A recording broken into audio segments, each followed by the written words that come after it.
Okay, so you're all good?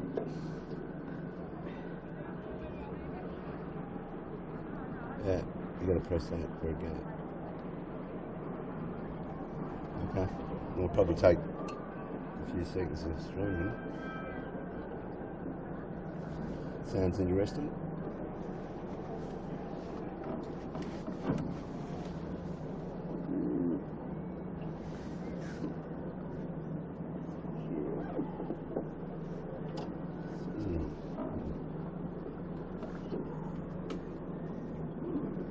Yeah, well, you thought it was about a minute or so, didn't you? Yeah, that's cool. No stress here.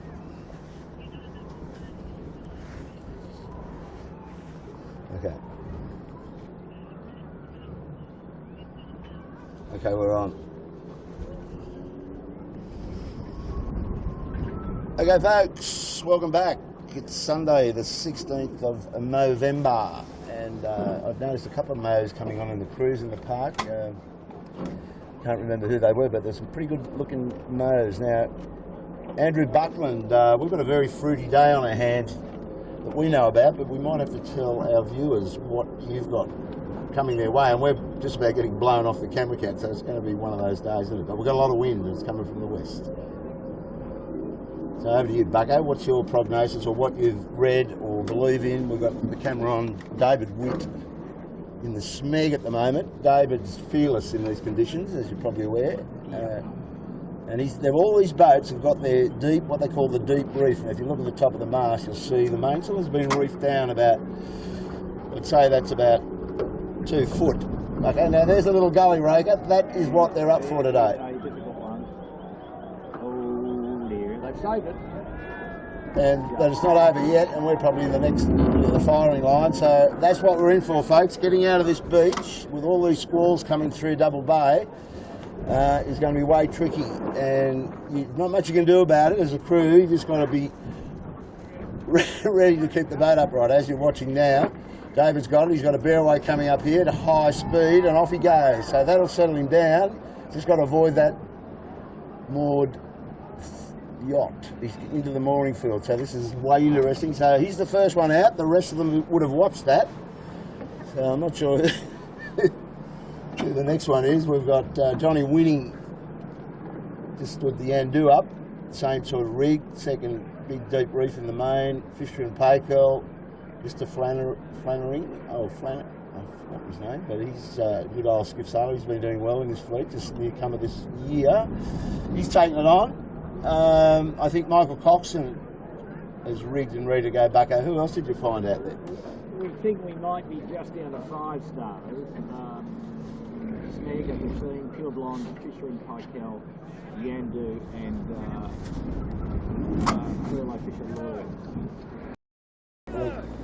I can tell you this much, David is still afloat. He's halfway out of Double Bay, so that augurs well for the rest of them. I hope he stays up, because otherwise the others might want to try this.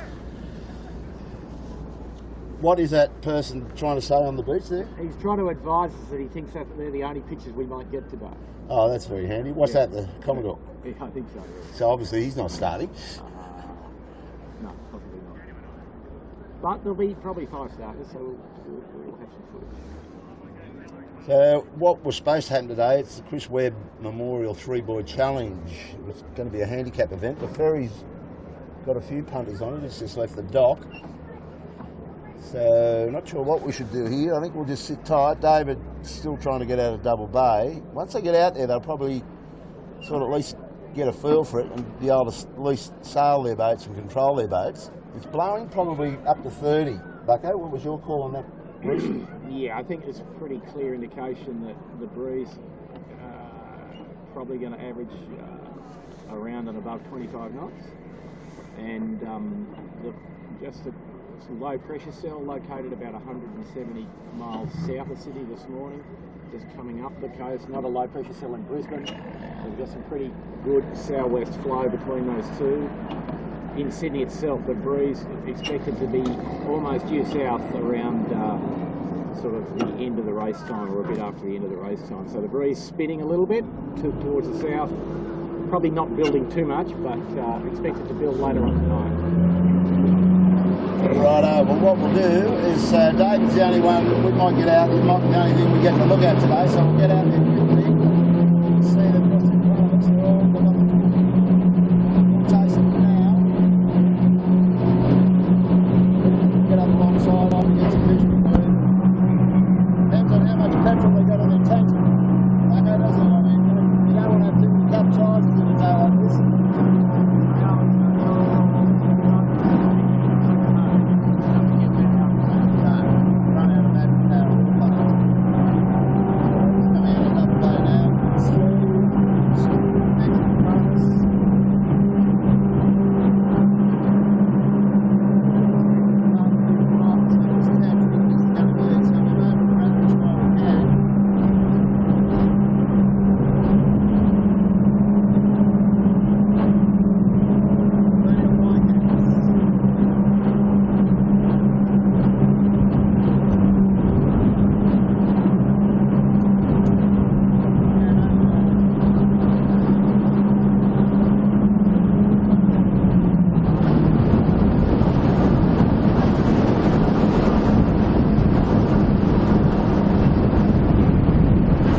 So that's the first capsize bugger. They've got 2 to go, we reckon.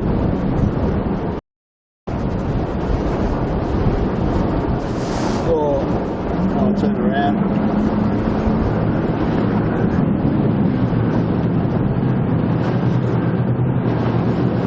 Okay, that should be less spray now. We're running with it.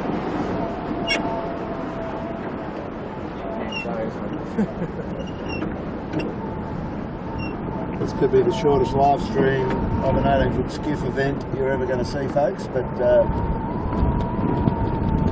I think David just was trying to. He had a crew in the boat trying to sort out something, so they blown over by a bit of a puff there. and there's plenty of that. You better get up and going again once you're over here. It's not that windy. It's blowing about 18 puffs of solid. Electrifying, I would have thought. When they hit you, they go double the wind strength and smash your trim up big time. Here's one of the issues with these boats with self-active tubes. The tube is hard to release far enough. You can see there, they just got going and they've got the last bit of tip through off and they're able to crawl back into the boat and get it back up to the trial. Not too fresh at the moment, but there's a good squall coming out from under the harbour bridge shortly. But if anybody can do it in this fleet, David Wick and Michael Cox, official lawyers, two of the best boat handlers we've seen. And Well, of course their crew, highly skilled also. and brave. Foolishly brave. Not to say somewhat brave. We'll turn the camera cat around. We've got Richard with his maroon and stabilised lens here today, just to try and give us an idea about getting a stable picture for all you folks, because we've had a lot of trouble with unstable pictures over the years when we've been doing this. So we're just going to use the boat around, keep Richard's kit dry as much as possible. Once we get into the wind, we should be pretty good. That's about now, so we'll get up and power on. Finish David's no way.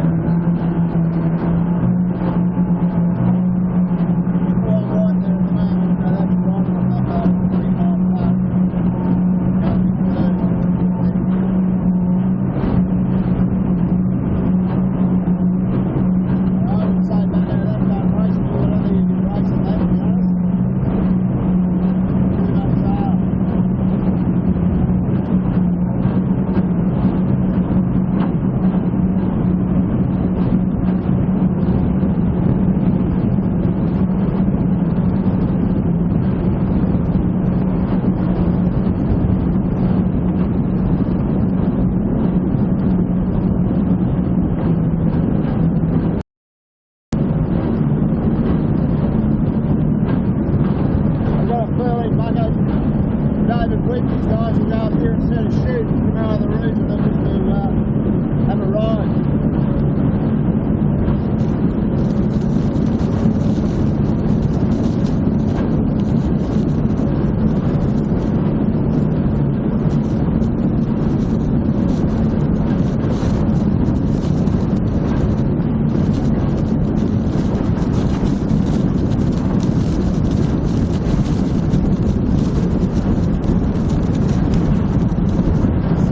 They seem to be handling that reasonably well, yeah? Yeah, well, you've got to settle into it, eh? You know, like, it takes a while to get in a groove with these conditions because you're up and down in power and speed, and the bullets are just horrendous when they hit you. So, but I reckon David's going to have a shot at a spinnaker here at some point. That'd be my guess. I think he might save his friends for an actual race into this one. He's working up, he's going uphill, he wouldn't be going uphill all that way if he'd made up his mind about it.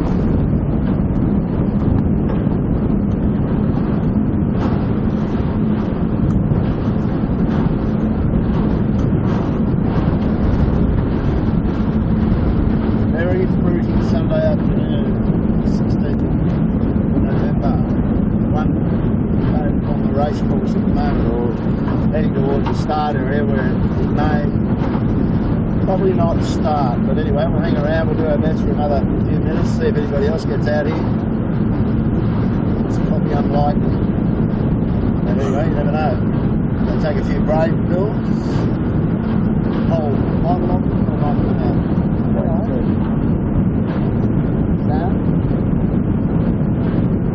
Oh, the microphone is a bit. I think it flew off my head. Is that better, Bugger?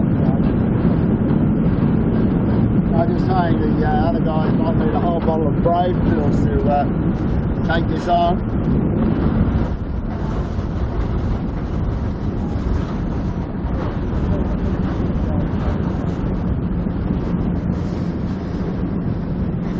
Yeah.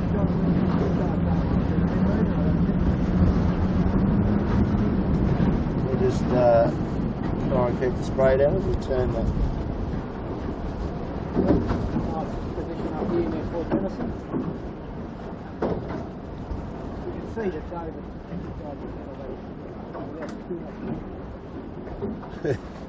He's attacked.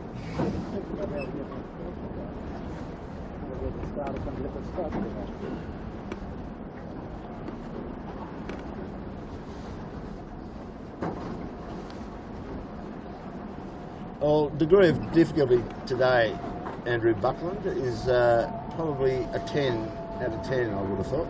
No, There's worse days than this. Not very much rough in the water. The water's relatively smooth. You have the same wind speed and Run out tide nor'easter effect. yeah, that one. This is quite difficult enough though. It's probably a 9, I would say. We've got a bear away here.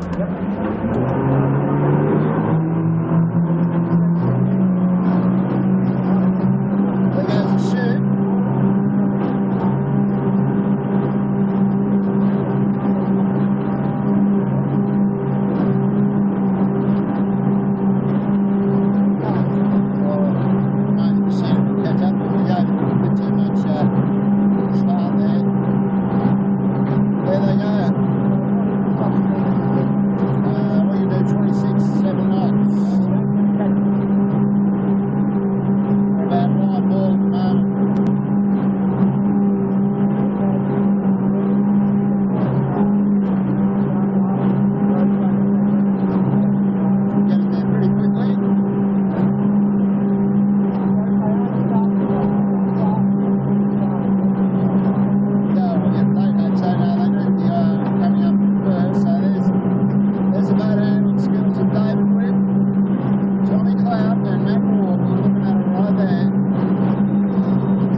right now. Well, that was a burst that you might have, at least you would have got something. I think that'll do us. Well, the degree of diddly down here might be getting up a bit. Well, the hardest thing, like what we saw them coming out, getting out of the bay to start with, and then sort of getting in the groove, it all start working together. And they're working together beautifully there, but they've got to get that thing off and get back on a wind.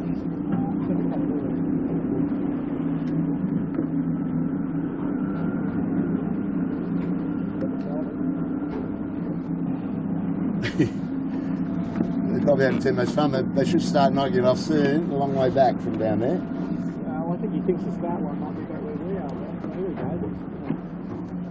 Put to bed, as they say. Bit of a dangerous time. The boat goes a bit slow. Two guys on the boat get still down. Succeeded with that. So, it looked pretty easy, really, didn't it? Don't try these on any other weekend when there's 30 gusts and 35, folks. You might be disappointed with what happens.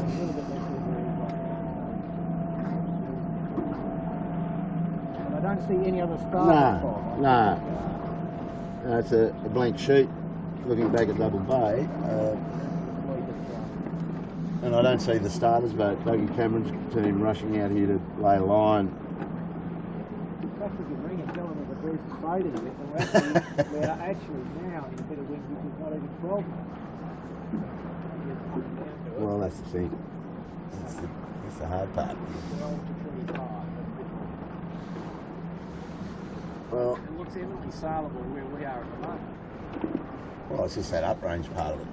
But if they laid the course on this side of the harbour, it may be comfortable. Head up under Garden Island, between here and the city. David will no doubt sail up to Double Bay and tell them things. Well, if he doesn't see anybody coming out, he'll put his cue in the rack, I would have thought, and take the bragging rights for the afternoon. That's correct. Here's a good squirt now, Bucko. Ruffled it up a bit. But if you look at the flags on the top of the bridge, Bob, you would say that it's not blowing super hard, would you? It's just a bit windy. Well, I can't see the flags because they're that straight. I'll get rid of that.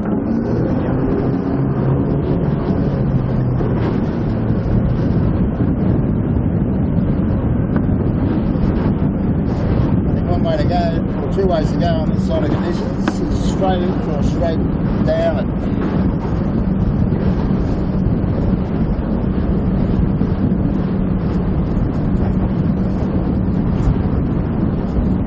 I can see the ferry coming out. Now that's a sign that something is happening. The ferry driver probably feel obliged to give the punters their money for it. Well, it's either that or they've unloaded the ferry and it's going back home. It's either or. And I don't see any other upright sailing ships coming out of there. I don't think the ground.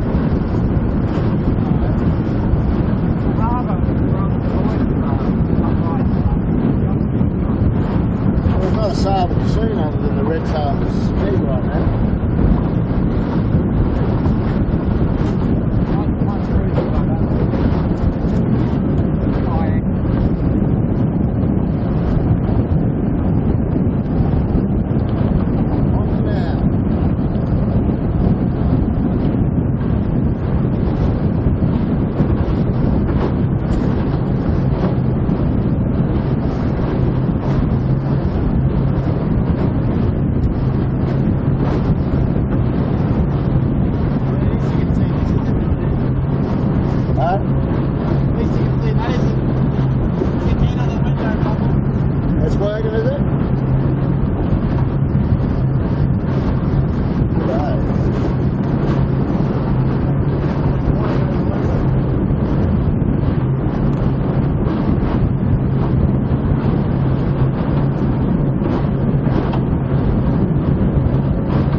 spray, turn the motor on, the motor, and the body with the car on the spectator, I would have thought.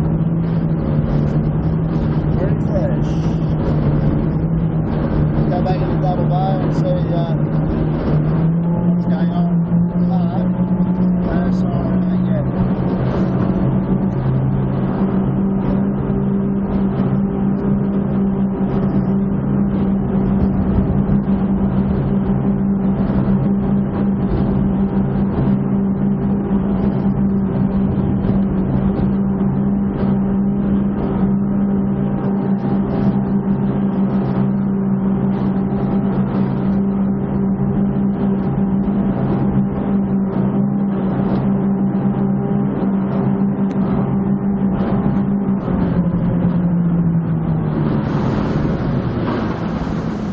There you go, Bucko. As we were thinking, the ferry was unloaded and is going home, and there is no further interest in the Chris Webb Memorial Freeboard by the look of that to me. So we might just call that a day. That race would be effectively resailed later into the season, I hope. But David Witt gave us something to look at least, so good on you, Whitty, Tommy Clout and Matt Walk for that. Richard for coming down to bring his Ronin. It wasn't enjoying the spray that I was throwing all over him, but at least we've got some comparisons with the stabilised Ronin. And so we might just wrap this up. I'll make a phone call to Kerry Winning's control room too. And, well, Bob, I guess